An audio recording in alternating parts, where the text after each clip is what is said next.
Hamas की अल Qasim brigade का हमला।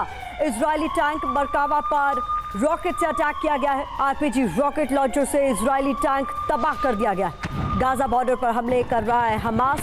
ये तस्वीरें आपके सामने, तस्वीरों में देखिए किस तरीके से आरपीजी रॉकेट लॉन्चर से इजरायली टैंक को तबाह कर दिया गया।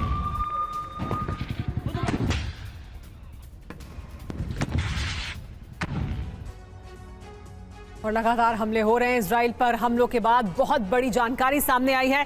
इजराइल पर हमास के मिलिट्री विंग ने हमले किए हैं। हमास के 3 कुख्यात चेहरों को पूरे हमलों का सूत्रधार माना जा रहा है। हमास के तीनों ही टॉप लीडर इजराइल की सरकार के लिए बड़ा चैलेंज बन गए हैं, क्योंकि इन तीनों ने ही अपनी साजिश और कारनामे से पूरे पश्चिम एशिया को दहला दिया है। कौन है हमास के वो 3 विलन जिन्होंने दुनिया की सबसे खतरनाक खुफिया एजेंसी कही जाने वाली मोसाद को भी चकमा दे दिया? देखिए ये स्पेशल रिपोर्ट।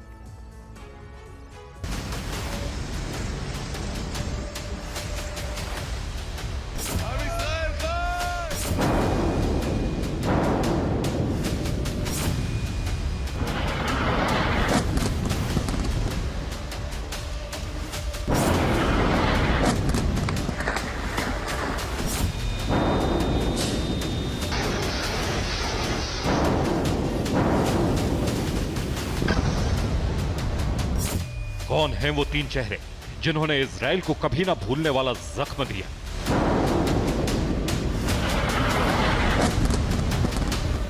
कौन है हमास के वो सूत्रधार जिन्होंने इजराइल की नींद हराम कर दी?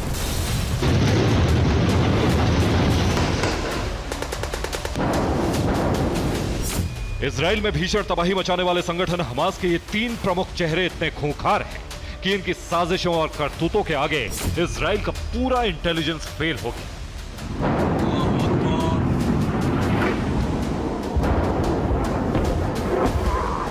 ताकतवर मोसाद को भी इनके मंसूबों की भनक नहीं लग पाई। ये नाम है इस्माइल हानिया हमास प्रमुख, मोहम्मद दाएफ अल कसाम ब्रिगेड का प्रमुख, मारवन ईसा अल कसाम ब्रिगेड का उप प्रमुख। ये 3 वो नाम हैं जो इजराइल पर हमलों के मास्टरमाइंड हैं। हमास की मिलिट्री विंग अल कसाम ब्रिगेड ने ही इजराइल पर हमले कराए। हमास की अल कसाम ब्रिगेड कुख्यात आतंकी संगठन ISIS से कम खुखार नहीं मानी जाती। इसने इतने घातक हमले किए कि इजराइल की पूरी डिफेंस लाइन तितर बितर हो गई। हमास की मिलिट्री विंग अल कसाम और उसके आकाओं के बारे में आपको बताएं, उससे पहले फिलिस्तीनी संगठन हमास के ढांचे को समझ लीजिए। हमास में सबसे टॉप पोजीशन पोलित ब्यूरो की होती है। पोलित ब्यूरो ही हमास को संचालित करता है। पोलित ब्यूरो के 15 सदस्य होते हैं, जिसका प्रमुख है हमास का सुप्रीम लीडर इस्माइल हानिया।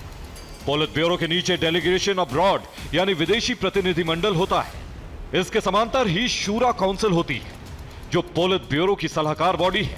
शूरा काउंसिल के परामर्श से ही हमास प्रमुख फैसले लेता है। शूरा काउंसिल के 4 अंग हैं, जिसमें वेस्ट बैंक मामले, जेल में बंद कार्यकर्ताओं के मामले, गाजा पट्टी के मामले और फिलिस्तीन के मामलों को देखने वाली बॉडी होती है। गाजा पट्टी से जुड़े अहम मामलों की कमान हमास की मिलिट्री विंग अल कसाम ब्रिगेड के हाथ में होती है।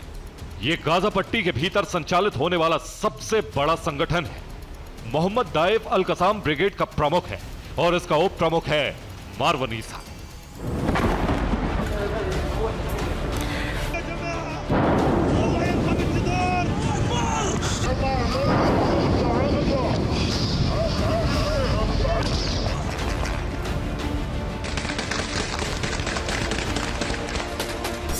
अल कसाम ब्रिगेड के प्रमुख मोहम्मद दाएफ को अमेरिका समेत पश्चिमी देशों ने प्रतिबंधित कर रखा है।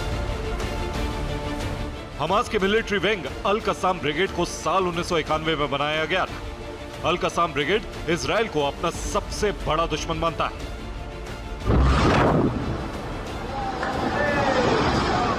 इसी ने इजराइल पर भीषण हवाई हमले किए।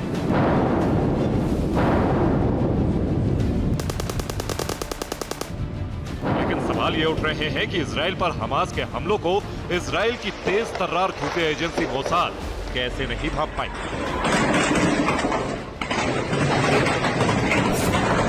मोसाद को दुनिया के सबसे खतरनाक खुफिया एजेंसी में से माना जाता है। मोसाद की स्थापना आतंकवाद का मुकाबला करने के लिए की गई। कहा जाता है कि मोसाद के एजेंट हर जगह मौजूद रहते हैं। अब तक कई बड़े ऑपरेशन को मोसाद ने अंजाम दिया है। माना जाता है कि पश्चिम एरिया में इजराइल के पास मोसाद जैसी सबसे ज्यादा संसाधनों से लैस ताकतवर इंटेलिजेंस एजेंसी है। मोसाद दुश्मनों को उनके ही देश में घुसकर चुन चुन कर मारने के लिए जानी जाती है। लेकिन हमास के हमलों के बाद मोसाद की कार्य क्षमता पर सवाल उठ रहे हैं। दूसरा बड़ा सवाल यह भी है कि इजराइल का रक्षा कवच माना जाने वाला आयरन डोम भी इस बार हमास के हमलों को रोक पाने में पूरी तरह से कामयाब क्यों नहीं रहा। आयरन डोम इजराइल का एयर डिफेंस सिस्टम है। ये रॉकेट हमलों, मोटार, तोप गोले और ड्रोन हमलों का मुकाबला करने में सक्षम माना जाता है। आयरन डोम को इजराइल ने देश के कई हिस्सों में तैनात कर रखा है।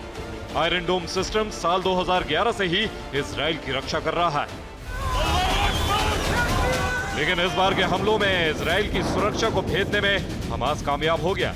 तो क्या ईरान ने हमास की मदद की या फिर इजिप्ट ने इन हमलों में हमास का साथ दिया? आखिर हमास को हथियारों की सप्लाई कहां से हो रही है? दावे तो ये भी किए जा रहे हैं कि हमास ने जिन रॉकेट लॉन्चर से हमले किए वो चीन के, जिसे इजराइल इंटरसेप्ट नहीं कर पाया। कहा यह भी जा रहा है कि हमास को कई देश मदद कर रहे हैं।